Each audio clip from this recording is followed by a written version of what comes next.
ये बात पिछले साल की है। अमित को लखनऊ के एक पॉश इलाके में बहुत ही कम किराए पर एक फ्लैट मिल गया था। फ्लैट पुरानी बिल्डिंग की चौथी मंजिल पर था। किराया इतना कम था कि अमित ने बिना कुछ सोचे समझे तुरंत हाँ कर दी।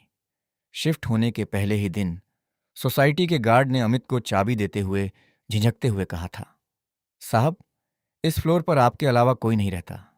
रात को चाहे कुछ भी सुनाई दे, बस अपने घर का दरवाज़ा मत खोलना। अमित हंस पड़ा। वो भूतों पर यकीन नहीं करता था। उसने गार्ड की बात को मजाक में उड़ा दिया।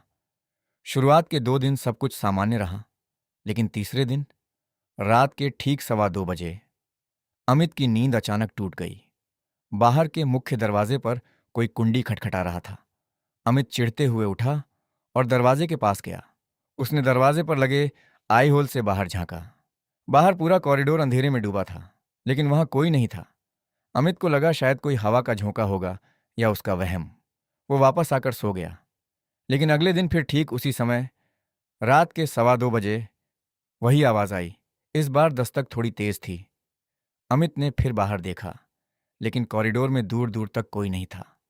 अब अमित के मन में अजीब सी घबराहट होने लगी थी। उसे गार्ड की वो बात याद आने लगी थी।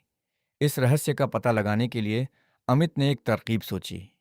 उसने अगले दिन अपने दरवाजे के ठीक बाहर ऊपर की तरफ एक छुपा हुआ वाईफाई कैमरा लगा दिया, जिसका लाइव व्यू वो अपने मोबाइल पर देख सकता था। उस रात अमित सोया नहीं।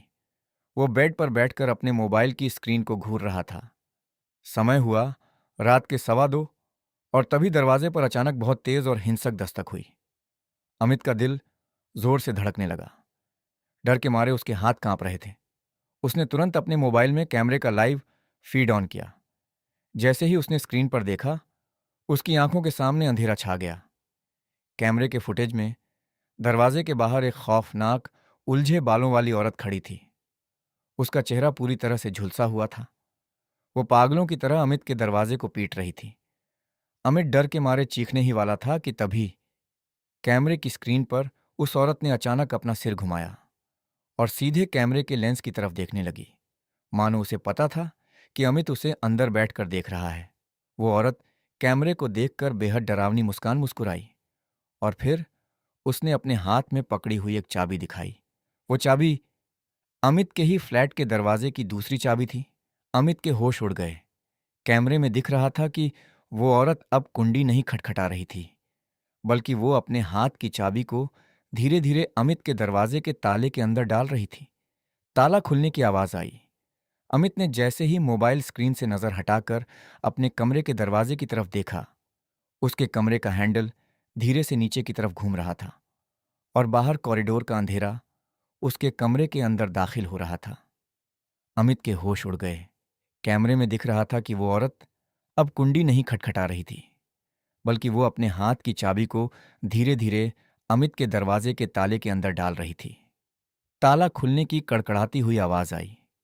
अमित ने जैसे ही मोबाइल स्क्रीन से नजर हटाकर अपने कमरे के दरवाजे की तरफ देखा, उसके कमरे का हैंडल धीरे से नीचे की तरफ घूम रहा था और बाहर कॉरिडोर का अंधेरा उसके कमरे के अंदर दाखिल हो रहा था। इसके बाद क्या हुआ, कोई नहीं जानता। अगली सुबह जब दूध वाला फ्लैट के बाहर आया, तो दरवाजा आधा खुला हुआ था। अंदर अमित का मोबाइल जमीन पर गिरा था, जिसकी स्क्रीन टूटी हुई थी। लेकिन पूरे फ्लैट में अमित का कहीं कोई अता पता नहीं था। पुलिस ने जब तफ्तीश शुरू की, तो उन्होंने दरवाजे के बाहर लगा वो वाईफाई कैमरा चेक किया। लेकिन अजीब बात यह थी कि पुलिस को उस रात के फुटेज में सिर्फ अमित का बंद दरवाजा दिखाई दिया। वहां न कोई औरत थी और न ही किसी ने दरवाजा खटखटाया था। कैमरा बिल्कुल खाली था। लेकिन सबसे हैरान और डरा देने वाली बात तब सामने आई जब पुलिस ने उस बिल्डिंग का पुराना रिकॉर्ड निकाला। पता चला कि ठीक 3 साल पहले उसी फ्लैट में एक औरत ने खुद को आग लगा ली थी और जिस वक्त उसकी मौत हुई थी, उस वक्त उसकी घड़ी में रात के ठीक 2:15 बजे थे।